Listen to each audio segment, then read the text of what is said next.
because we've come from a point, if you've been following, I'm relatively young, not too old, but we've been following elections in this country from 2000 when I became politically aware.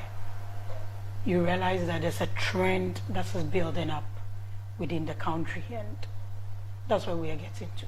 What trend? 8 years, we're giving absolute majority in 2016. There was a hung parliament in 2020, and now what do we have? I can't even call it absolute majority. Two-thirds. So that's the verse for the NDC, and congratulations to them. I mean, you go to an election, you work hard, hoping for the mandate of people. Definitely nobody goes to an election and forms defeat before going. But I mean, for those of us in the New Patriotic Party, we put our best foot forward, but we all knew what our challenges were. We went to this election with a pretty weak party, so we can also challenge the will of God. We can do what we could do, but if you believe in God Almighty. Did you say you went to the contest with a weak? Oh, of course, we went to a contest with a weak party. What does that mean? Not, I mean, I don't need to explain that to you. No, when we decide to, when we come together after all this, when the party reorganizes, all these things will come out. But we went to this election with a weak party. Because you see, when a flag bearer goes into a constituency, a region, or a polling station, the flag bearer doesn't come from there. Definitely comes from a part of the country. So if the flag bearer goes to Northeast, definitely he's gone home in our case.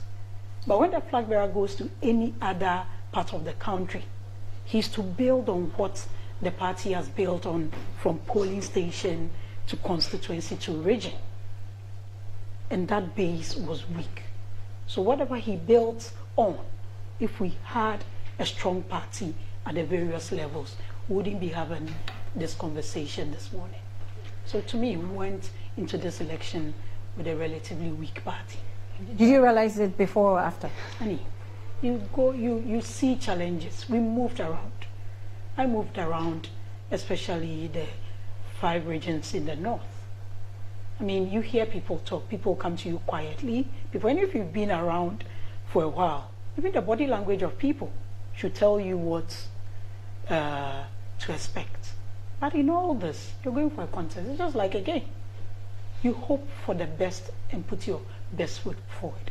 And we did it, especially the flag bearer. Went around this country at least, I think, 4 times or so. Some regions were more than that. From its primaries till we got to the home stretch of this election.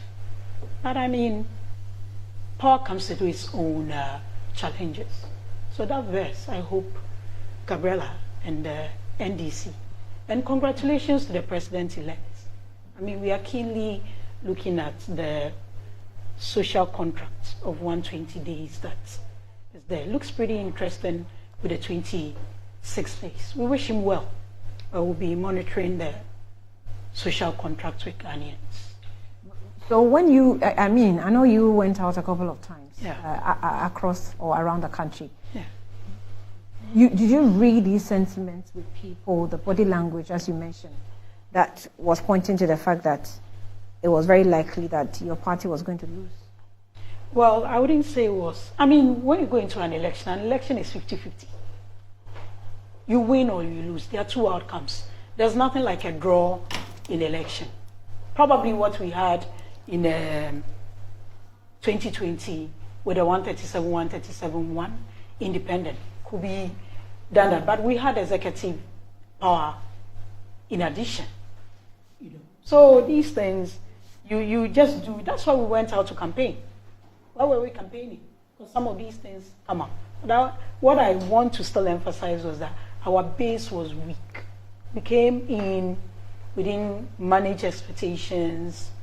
People, they didn't manage relationships with the opportunities they got on the back of the hard work we had all put in. People had their own personal sentiments. There are certain decisions that were taken by government that didn't augur well for the well-being of the country. There were reasons why we got to where we got to. I mean, at that point, nobody was ready to listen to what. We pushed it. I mean, nobody can say that COVID didn't do Delta's any blows, but nobody was ready to listen, because if I'm going to buy my stuff and yeah, expensive, that's what I'm thinking about, right? The economy played a very key role in some of these things, but there are lessons learned. If you pick COVID, for example, and you say that COVID gave us a blow, I agree. Oh, you agree now? Yes, I agree. Okay. In terms of one of your own executive saying it loud and clear to the people of how COVID funds were being distributed.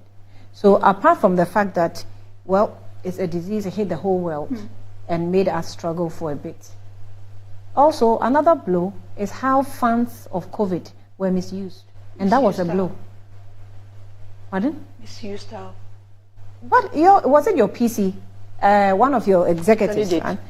Was it, yeah. She was a parliamentary candidate. Yes, it was a parliamentary candidate who was actually, I'm going to get her constituency rightly, who was actually saying, and we have the video, that COVID funds were distributed, how she didn't get her own and stuff. She was complaining.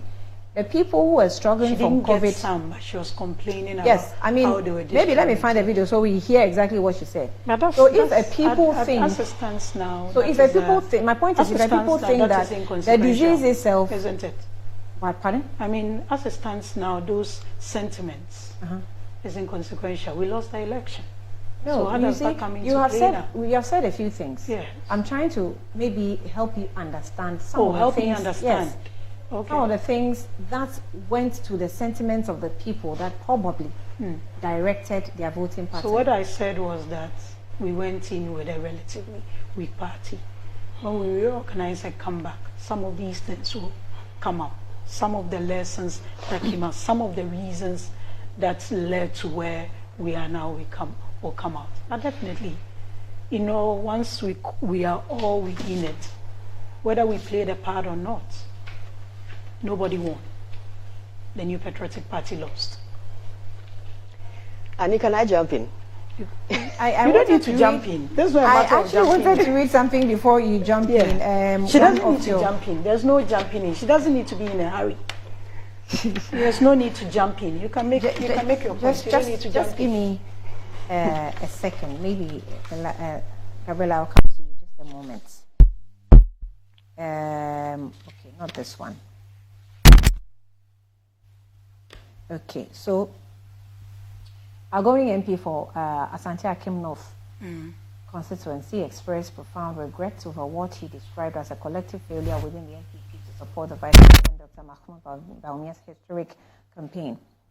Andy Kwame Appiah could be speaking on Joy News says that described Dr. Bawumia's unprecedented efforts on the campaign trail, the internal sabotage he faced, and how a lack of unity within the party led to disappointing results. Reflecting on Dr. Bawumia's performance, Mr. Appiah Kubi was full of admiration of the Vice President's energy and dedication. Quote, since I've been in politics, I haven't seen a candidate that has not done this rigorous campaign, okay? Not even President J. Kufuor, because I was very close to him. Dr. Bawumia's campaign was something else. He emphasized extraordinary lengths, and Dr. Bawumia went to reach voters. He toured the length and breadth of the country, everywhere he was. The last place he came was in my constituency. So I asked myself, where did the crowd go? The masses that came there, because Dr. Bawumia was phenomenal. Despite the Vice President's ability to attract large crowds, Mr. Appiah Kubi admitted that the efforts were undermined by effective grassroots organization. Anytime he left, the work on the ground suffered. The people who were supposed to do the work didn't do so. So they disappointed him. All of us, I am not sure we did what was right. Mr. Appiah Kubi dismissed any claims that others within the party deserved credit for the overwhelming support Dr. Bawumia received on the trail. The MP also revealed that internal sabotage within the party, including his own constituency, played a significant role in the disappointment. let me jump here. He says that one